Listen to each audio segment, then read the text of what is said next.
Not too long ago, there was a brief exchange of Skyrim mods using a program similar to Willow Tree, a modding program used to create custom guns for Borderlands on the PC and Xbox. This program is more of a save editor though, not one that solely edits weapons, and most only use it for the Xbox, since the PC has a much better mod tool.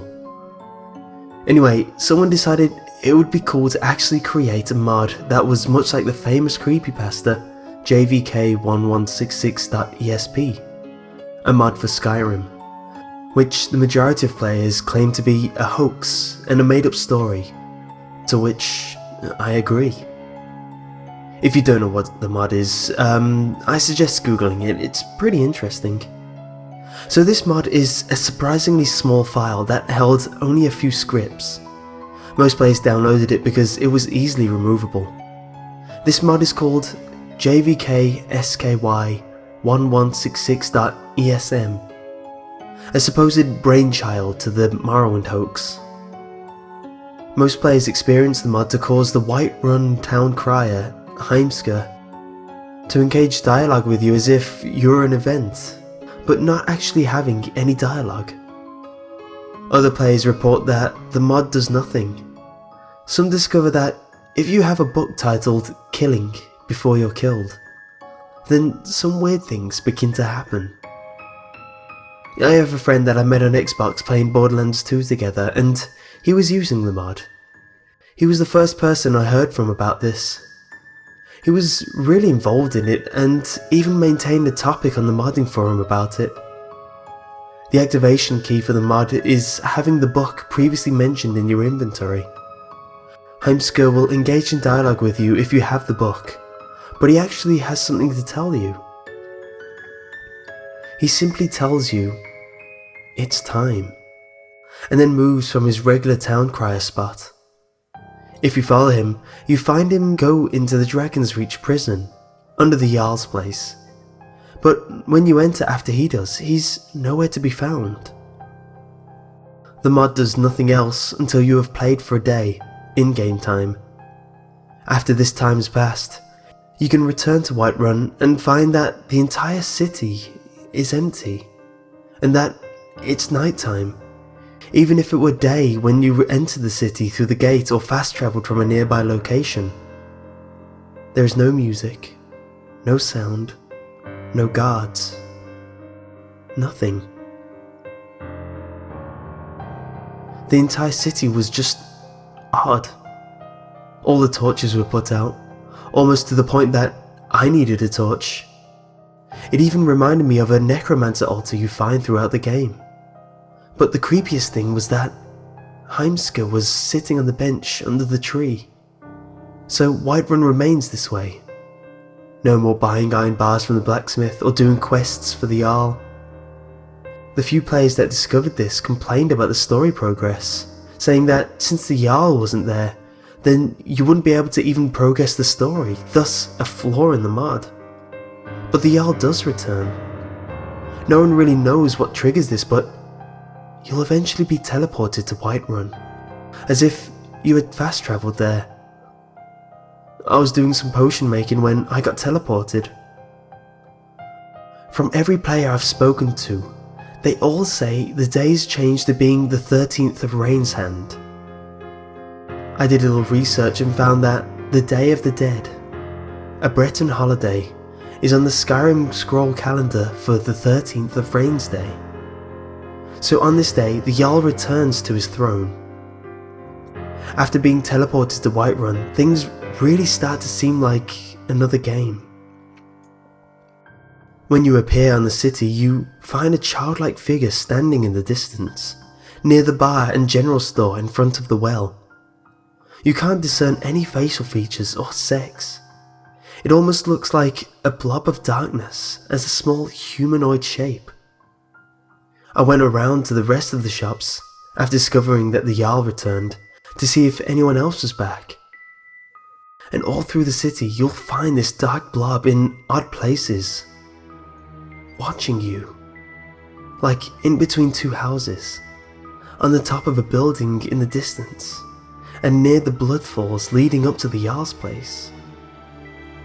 Every time you try and approach this being, it just vanishes.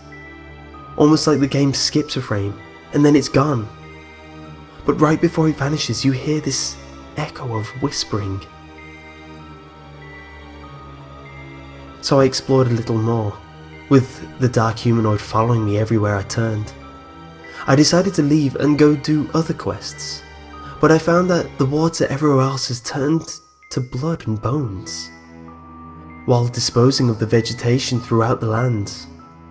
The ground even looked like I was walking on a living organism, because the grass roots now looked like veins. Again, no sound, no music, and it was dark. Even after I left Whiterun, the little humanoid followed me. I could walk backwards and see the figure teleporting closer to me. With every 10 steps I took, it moved closer. The thing would even sometimes be behind a rock, with just its head being visible. I didn't know what to do because I hadn't received a quest or anything. I visited the other cities and found the same thing as in Whiterun. I ended up returning to Whiterun thinking that since it was the first place to change and still have the Jarl and Himska there must have been something significant. When you talk to Himska now, he starts almost prophesizing, like he did as the town crier. This time he said, "It's near." I didn't know what it meant, but I figured this was progress. The events weren't really creeping me out too bad, until the little humanoid started appearing right in front of me, very close to my face, with a facial expression I cannot describe. It was so just disturbingly weird. I mean, it was dark, no music, no sound, and this thing appears right in front of me, and when it does, my camera would automatically go to first person view and lock for the duration that she's standing there, almost a whole second. I have a subwoofer hooked up to my TV, and the only noise I hear is a very loud, deep bass note that faded after the humanoid vanished. So, all of this happening over a day or two made me set the game down for a bit. I had friends that wanted to play Borderlands 2, so I was definitely up for that. But I really just needed to recover from something that disturbing. A few days later, I picked up my Skyrim again, loading the game with the mod.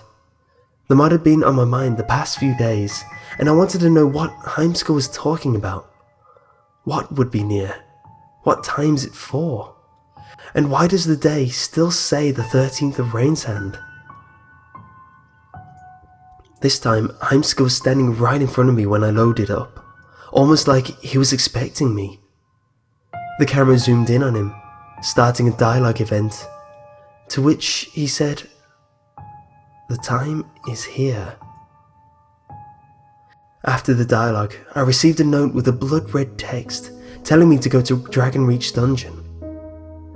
When I went into the jail, I took a left and saw this huge dial-looking device, almost like the door that took the Golden Claw. The door has several of these spinning dials on it, appearing to be in groups of 4 on 13 different dials. Much like the Golden Claw door, each dial had an inscription, but it wasn't an animal. The dials had what appeared to be Dwemer characters on it. After messing around with the dials for a while, I turned around to leave and saw that the little humanoid was at the corner of the hallway, half of its body exposed. I was so freaked out that I rushed towards it with a sword and shield. The figure disappeared with its whisper, dropping a skull. I've never got past this point, but the others have reported, including my friend, that the Jarl tells you to find it. I'm guessing the it refers to the little humanoid, or to an item. Maybe this little figure can be killed in some way and drop a note with the key combination to the device, or there's a hidden note somewhere throughout Skyrim somewhere else, or maybe Himska has it. I've yet to hear from someone else concerning further progress in the mod, but my friend said something about finding random skulls in his other playthrough. A few others even said that they uninstalled the mod but sometimes still saw the little humanoid in the background while in dialogue with other NPCs.